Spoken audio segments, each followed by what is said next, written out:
Vamos então dar sequência ao nosso estudo de hoje, dia 29 de agosto de 2022, segundo tempo, com o tema pluralidade dos mundos habitados. Ainda há pouco fizemos a primeira parte do estudo de hoje, e como é o nosso método de trabalho, de estudo, nós estamos relacionando esse tema pluralidade dos mundos habitados, que é o 9º princípio fundamental dos 15, estamos relacionando com os outros para que a gente ganhe aí recursos para ter uma visão mais macro de nós mesmos, do meio que nós estamos inseridos, da vida, de Deus, das pessoas, e que a gente agregue à nossa personalidade alguns outros valores que nos possibilitem atingir aquele que é o objetivo do Cristo para conosco, que é nos capacitar para que a gente se relacione melhor uns com os outros.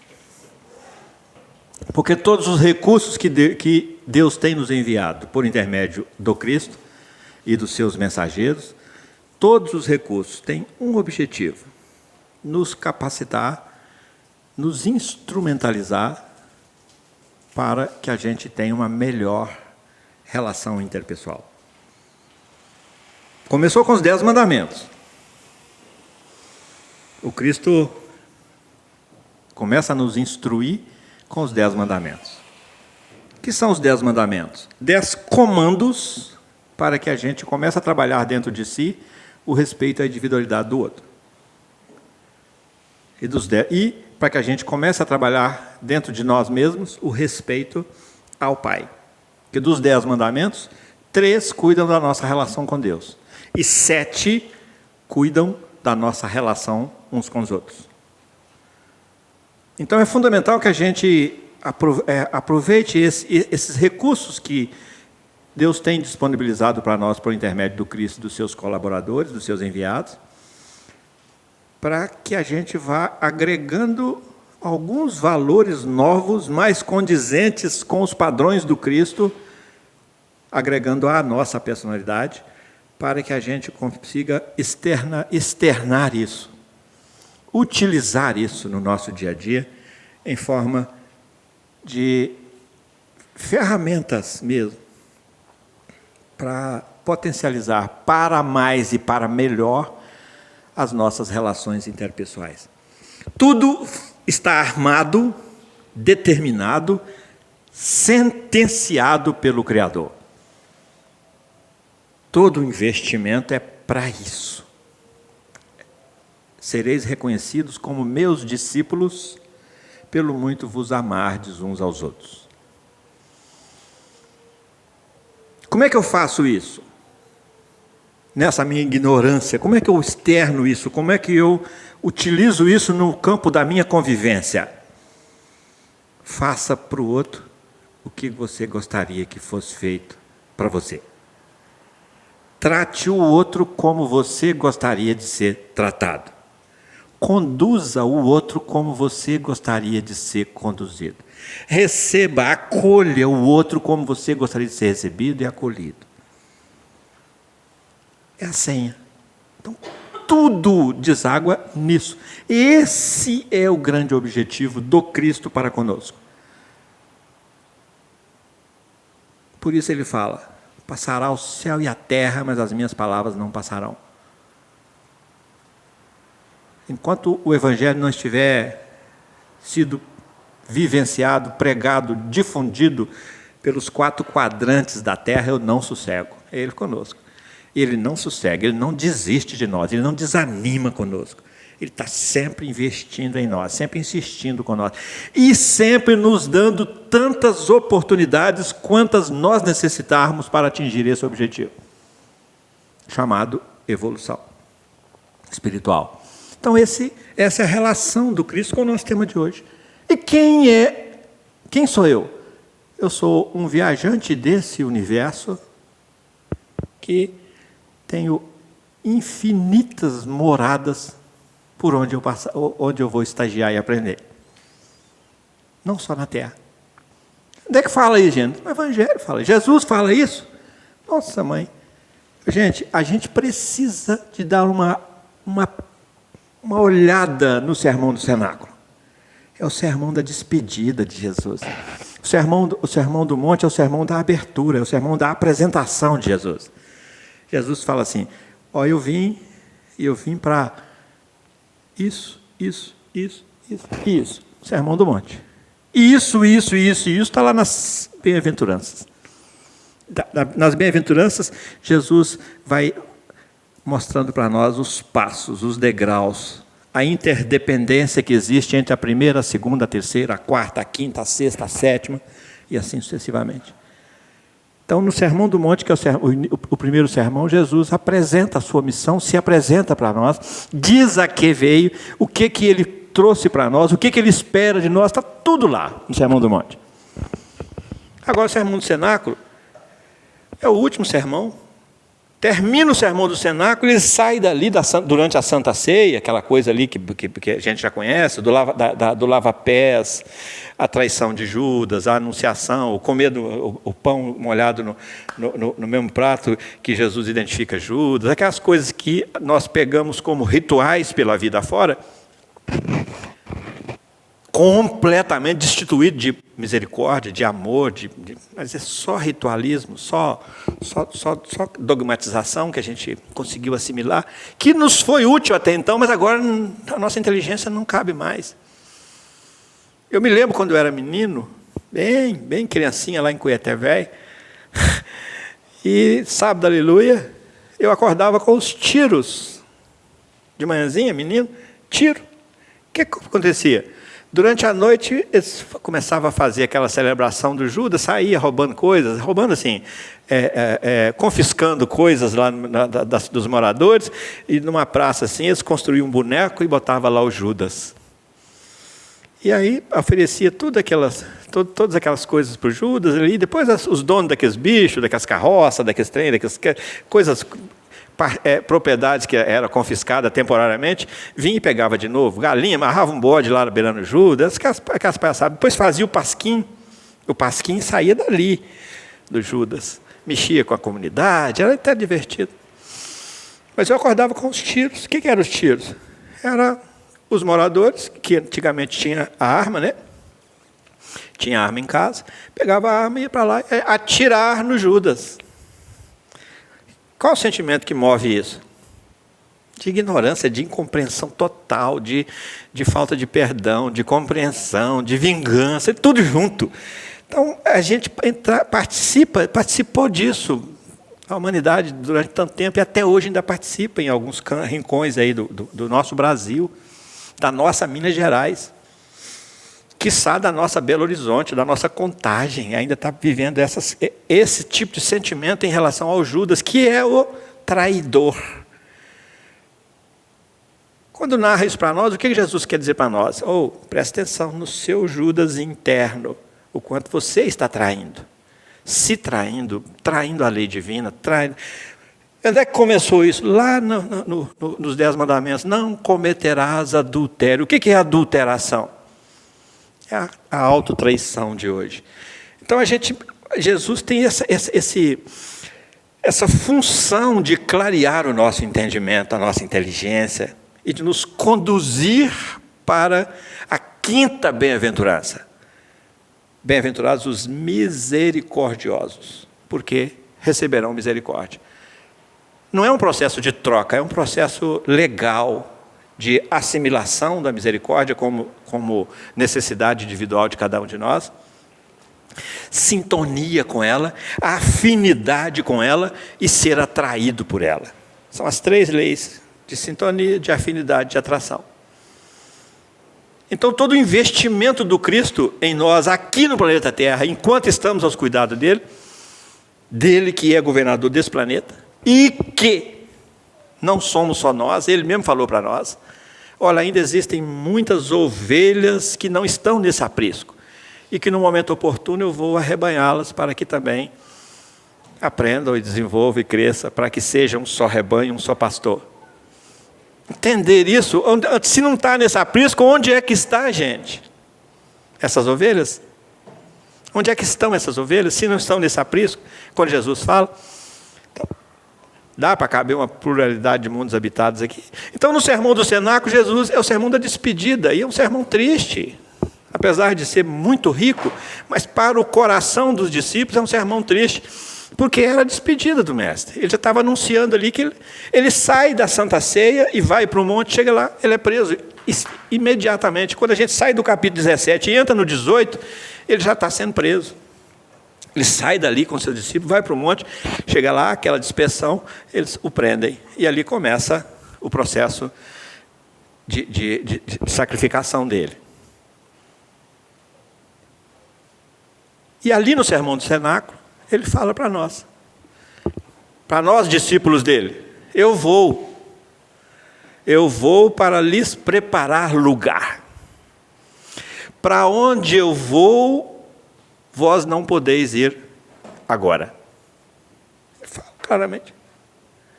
Aí Pedro chega para ele, mas mestre, para onde que você vai que nós não podemos ir? E aí ele vai explicando de acordo com o entendimento da gente. Porque para onde eu vou, vós não podeis ir agora? Nós vimos no nosso vídeo do dia 22 de agosto, a hierarquia dos mundos, né? Mundos superiores, mundos intermediários, mundos inferiores. Jesus vai para lá, porque ele é o Cristo. O padrão vibracional dele é de mundo superior. E os seus discípulos ainda não eram, era para cá só, dos intermediários para baixo ali. Dentro dos intermediários, ali para baixo do intermediário. Ele volta para lá, para onde eu vou, isso. Então, o que ele está falando para nós? Olha, tem uma pluralidade. Aí os discípulos ficam todos tristes. Aí o que ele fala? Não se turbe o vosso coração. Creia em Deus, creia também em mim. Na casa do Pai há muitas moradas, e eu vou lhes preparar lugar, para que aonde eu for, vocês possam também estar presentes, se fazerem presentes. Ele falou que era instantaneamente? Não, ele está falando de um processo de crescimento. Vós não podeis ir agora, mas eu virei e os levarei comigo. Será que o que não podia acontecer por questões de evolução e de merecimento, o que não podia acontecer agora, iria acontecer daqui a 30 anos, na hora que os discípulos desencarnassem, ou 10 anos, ou 5 anos, ou 3 anos? E nós sabemos que todos os discípulos desencarnaram, só João que não desencarnou violentamente, só João que morreu de velho, o resto dos discípulos, todos foram sacrificados. Então, Jesus falou nisso para nós, nas entrelinhas, o tempo todo. Quando ele vai fazer a oração para os seus discípulos, lá no sermão do cenáculo, ele roga, ele faz uma oração, gente, que é uma coisa mais bela que está lá. E aí ele fala, Pai, cuida deles, eu cuidei deles até agora, dos discípulos dele. Ele estava na Santa Ceia, estava ali reunido com o grupo. E ele pede para o Pai, Pai, cuida deles como eu tenho cuidado. Porque eles não são desse mundo, como eu desse mundo não sou. Está lá explícito, é assim, literalmente escrito assim, literalmente assim. Então ali ele está falando para nós, olha, tem muitos mundos, eles vieram de lá, mas eles vão voltar para lá, mas enquanto eles são de lá, estão aqui nesse mundo de leões aqui, cuida deles para mim, porque eu estou cuidando deles. Até agora. Mas agora eu estou indo embora, eu estou entregando eles para o Senhor. Está lá no sermão do cenáculo. Eu sei que vocês vão chegar em casa, vocês vão estudar ele, eu tenho certeza. E vocês que estão nos ouvindo também, eu tenho certeza que vocês vão dar uma paquerada no sermão do cenáculo. Está no capítulo 13 a 17 do livro de João, que é um sermão imperdível. É lá que ele anuncia para a gente a vinda do Consolador, que iria restabelecer todas as coisas, que iria trazer muitas verdades, que iria dizer tudo o que não havia dito O que ele não havia dito, gente? Jesus não pôde dizer. Ele pôde falar de Deus, como a questão número 12 do Livro dos Espíritos fala para nós? Nossa inteligência não cabia. Os atributos da divindade, ele deu um grande salto, que ele transformou Deus guerreiro, Deus Deus austero. Ele transformou Deus em Deus Pai. Grande salto que ele conseguiu dar na nossa compreensão. Espera aí, gente, Deus não é essa brabeza toda, não. Deus é Pai.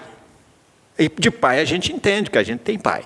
Todos nós temos Pai. Então ele pega essa referência e trabalha os valores paternos para nós, didaticamente, para que a gente compreenda melhor Deus.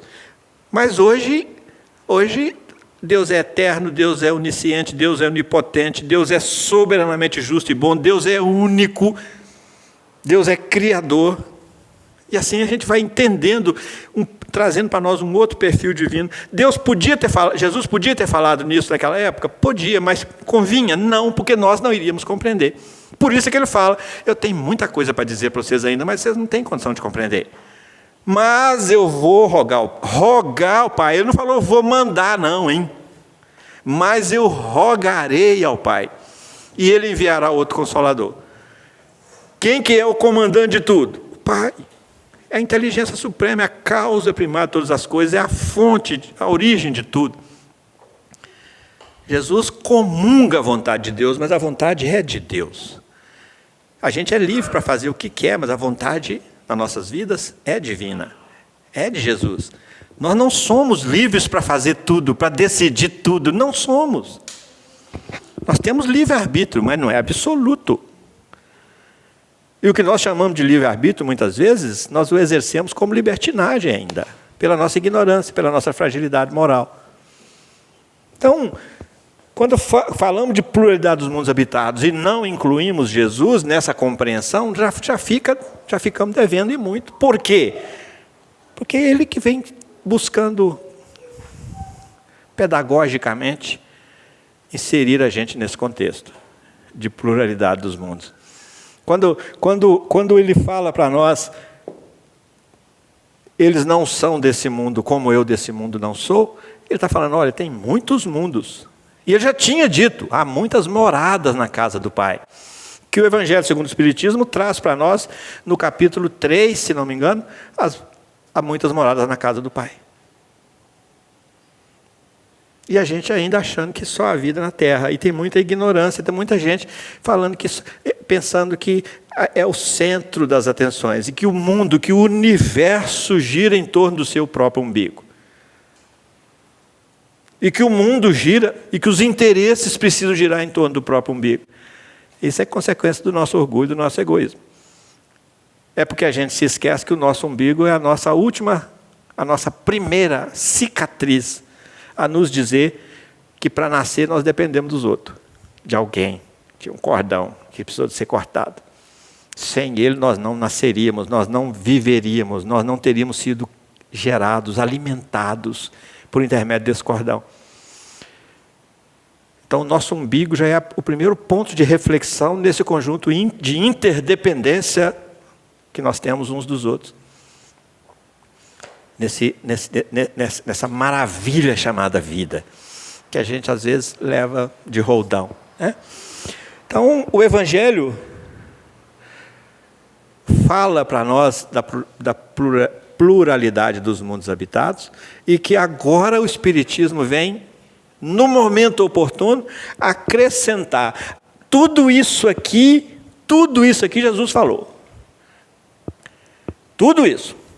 Algumas coisas, en passant, evolução ele falou, perispírito ele falou, exemplificou, apareceu com o dele para nós, falou para Madalena, ô Madalena, não me toca não, porque você vai abraçar o vento. O que ele estava falando? Eu estou num outro padrão, eu ainda não voltei ao Pai. Isso é força de expressão, gente. Isso é tradução, pobreza de linguagem nossa, que eu ainda não voltei ao Pai. Não, é porque eu estou no outro. Se falasse para Madalena naquela hora, fala assim, é porque agora eu não estou gelo, eu estou vapor. Como hoje a gente entende aí o perispírito. É que agora eu estou numa outra dimensão, estou numa outra frequência vibratória, uma outra vibração. Albert Einstein fala para nós assim: a matéria nada mais é do que uma das infinitas formas de manifestação da energia. Vai Jesus falar nisso sem o respaldo do Einstein? Então não podia falar, agora pode falar. Vai dizer tudo que eu não tenho dito e restabelecer todas as coisas. Restabelecer os mal entendidos. Restabelecer as confusões que nós andamos fazendo, restabelecer as confusões no campo das crenças, no campo da ciência, no campo da fé, no campo da vida, do exercício de vida. Então, esse restabelecimento, ele é muito significativo, a gente precisa de compreendê-lo no âmbito geral e se inserir nesse processo, porque eu também estou sendo restabelecido. Tem muita coisa dentro de mim, muitos valores dentro de mim que estão sendo refeitos, reconstruídos. E quanto mais radical eu seja, mais demorado é esse restabelecimento. É por isso que ele fala, eu não vim trazer paz à terra. Eu vim trazer foi a dissensão, eu vim trazer foi a discórdia. Está lá. Que lá no último capítulo do Evangelho segundo o Espiritismo traz para nós a estranha moral, aquelas falas que Jesus deixa para nós, que a gente não entende nada. Eu não vim trazer paz à terra, eu vim trazer foi a dissensão, eu vim trazer foi a discórdia aqui, a terra do coração da gente, no íntimo nosso. Olha a quantidade de coisas que nós estamos em dissensão aqui dentro de nós hoje. Na racionalidade, eu vim colocar o pai contra seu filho, aqui na racionalidade. Eu vim colocar a mãe contra sua filha, aqui no coração. Olha a quantidade de dissensões, de conflitos que nós temos, de choques, de valores que nós temos hoje dentro de nós, no nosso coração e no nosso entendimento. É isso que ele veio trazer. E vem trazendo gradativamente, a cada vez que a gente acessa um ensinamento novo, cada vez que a gente vai acessando uma compreensão nova aqui, a gente vai gerando mudanças aqui no entendimento, que por sua vez gera mudanças no sentimento, que por sua vez geram emoções novas em nós. Isso que nos move, que nós somos movidos à emoção, né? E valores novos, esperanças novas, recursos novos, forças novas, vontades novas, fortalecimento de vontade, são geradas a partir de compreensões novas. É por isso que os Espíritos falam para nós que o intelecto é o básico do moral. Como é que nós vamos gerar mudanças no campo da moralidade se nós não tivermos uma compreensão nova? É por isso que os Espíritos definem fé raciocinada como sendo a inteligência perfeita daquilo em que se quer crer. Eu vou crer, mas eu preciso de entender. O que é inteligência? É compreensão, entendimento. A fé ele fala assim para nós, a fé necessita de uma base. Está lá no capítulo A Fé Transporta Montanhas, do Evangelho segundo o Espiritismo. A fé necessita de uma base. Aí eles falam, base essa que é a inteligência perfeita daquilo em que se quer crer. Por quê? Porque essa base, Jesus vem e fala assim, o homem sensato é aquele que constrói a sua casa sobre a rocha. Está falando disso. Essa base, ela não pode oscilar, porque se ela oscilar, porque eu não entendi perfeitamente, a minha convicção, que é a minha fé, que é a base da minha fé também, vai também oscilar. E aí a minha fé vai esvair, vai titubear, balançar. Então, isso é imposto de lá para cá? Não. Isso é construído aqui dentro, à luz de um entendimento novo. É isso que ele fala para nós. Vai restabelecer todas as coisas dentro de você. E vai dizer coisas que eu não tenho dito, porque eu não tenho podido dizer. Porque eu estaria ensinando raiz quadrada para menino de 2 anos. Equação do 5º grau, não é do 2º não, equação de nível superior para aluno de pré-primário. Por isso que ele não podia dizer.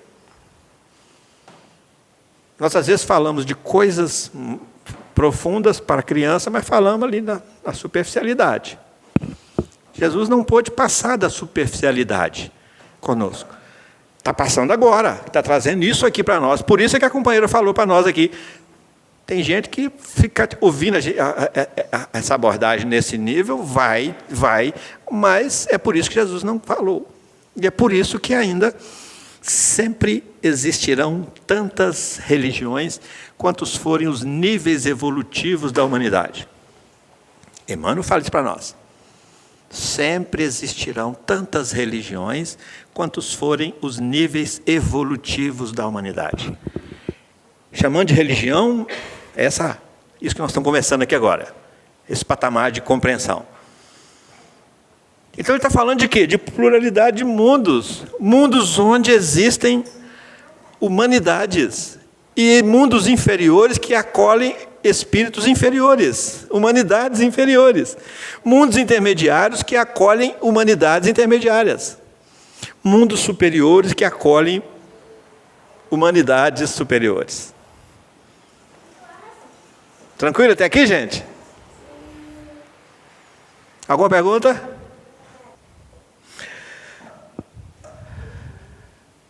Alguém se lembra aí de mais alguma passagem do Evangelho que Jesus fala para nós sobre essa pluralidade dos mundos habitados?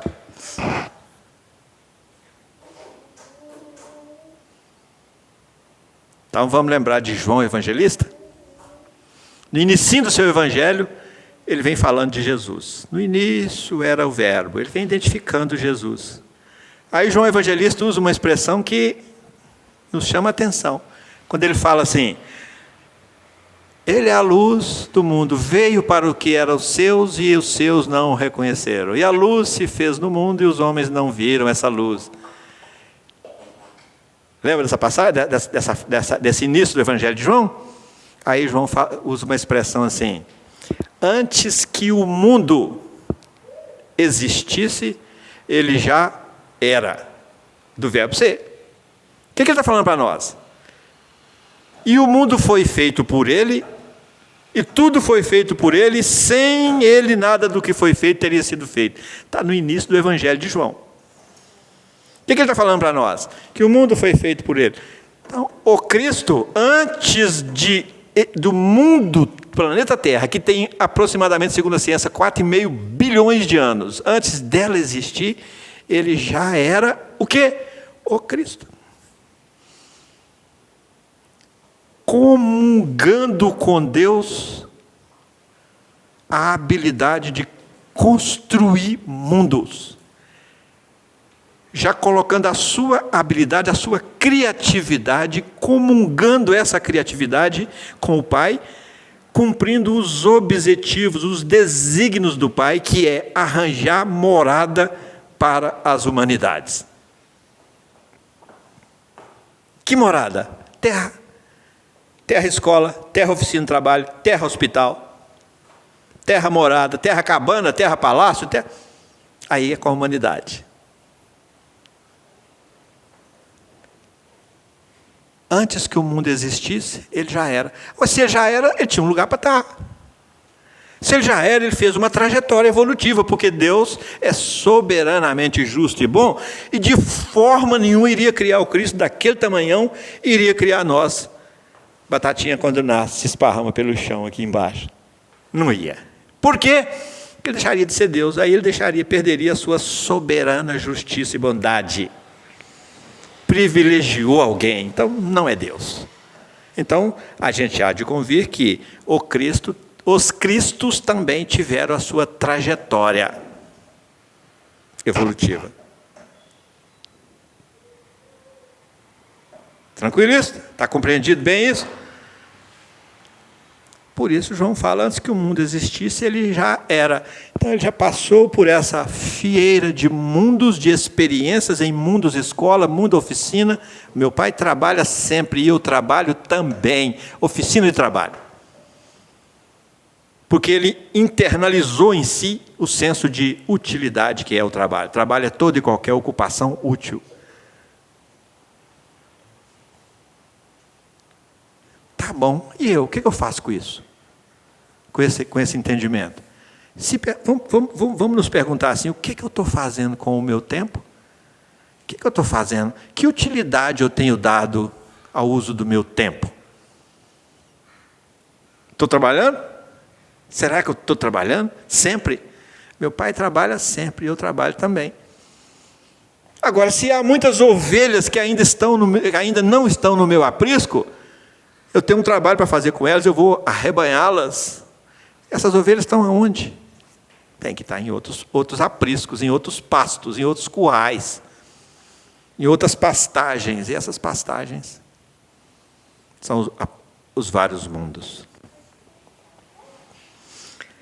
Não vamos entrar no espírito, porque o nosso tempo está curtinho, e a gente não daria tempo da gente focar isso bem hoje. Vamos deixar para a nossa próxima segunda-feira.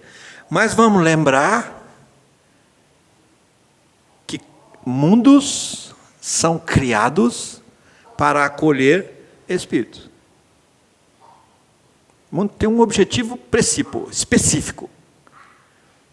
Você constrói casa para morar gente.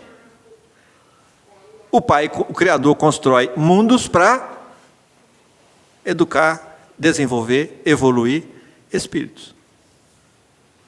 Então a chave está toda aí. Mas o que eu faço com isso? Eu desenvolvo dentro de mim um novo sentimento, uma nova percepção, um novo reconhecimento da importância do planeta Terra na minha vida. Já é um grande salto. Se eu internalizar uma ideia nova, um sentimento novo, uma postura nova minha em relação à Terra. Porque aí, primeiro, inteligentemente, aqui, racionalidade. E racionalidade produz uma coisa chamada reconhecimento. Aqui, nós estamos na Terra e nem reconhecemos o benefício que é estar aqui. A gente podia estar num planeta pior que a Terra. Porque tem. Então, reconhecimento é aqui. Racionalidade produz uma coisa chamada reconhecimento. Coração produz uma outra coisa chamada gratidão. E muitas vezes nós estacionamos só aqui, só reconhecendo. Nos vários campos de vivência dessa nossa vida. Ficamos estacionados aqui e não damos esse salto daqui para aqui. Sabe onde é que Jesus fala para nós sobre isso? Na cura dos 10 leprosos. Só um voltou para agradecer. É porque os outros ficaram só no campo do reconhecimento.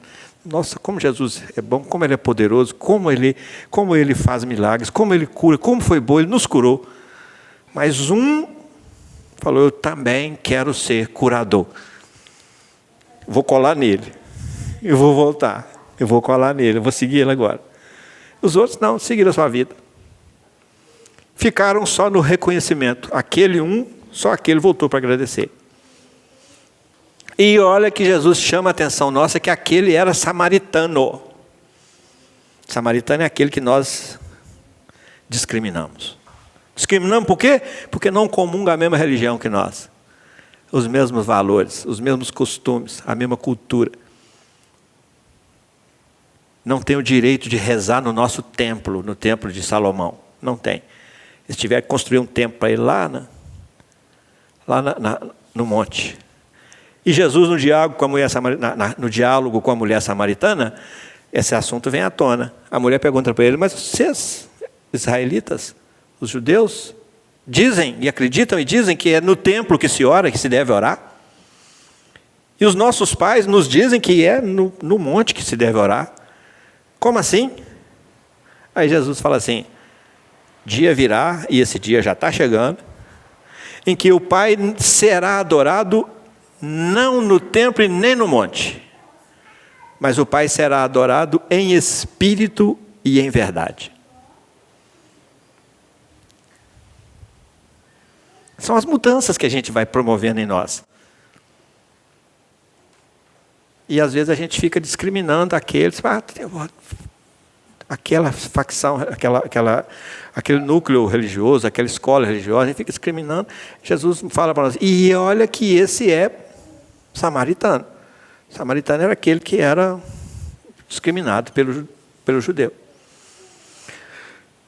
Então, gente, semana que vem a gente dá sequência, lembrando aí, só relembrando que o Espírito é o objeto de toda a dedicação do Pai.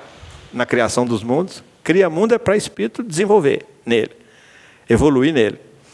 E que a gente vai abordar isso com mais carinho, com mais profundidade na semana que vem, dentro desse nosso projeto de relacionar cada princípio fundamental com os outros, que é, segundo o nosso entendimento, o salto que a gente consegue dar nesse campo de compreensão e de abrangência dessa compreensão. Semana que vem estaremos de volta, dia... setembro. 5 de setembro, né?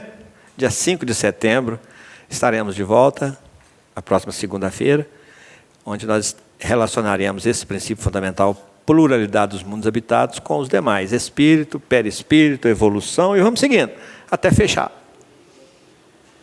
Muito boa noite a todos, que Jesus abençoe-nos a todos, abençoe também os que costumam vir e que hoje não tiveram oportunidade de vir aqui, abençoa essa casa, abençoa os nossos amigos espirituais, que são os verdadeiros responsáveis por esse nosso estudo, que nos dirigem, nos intuem, nos protegem, nos sustentam, e que possamos retornar aos nossos lares em paz. Muito boa noite a todos.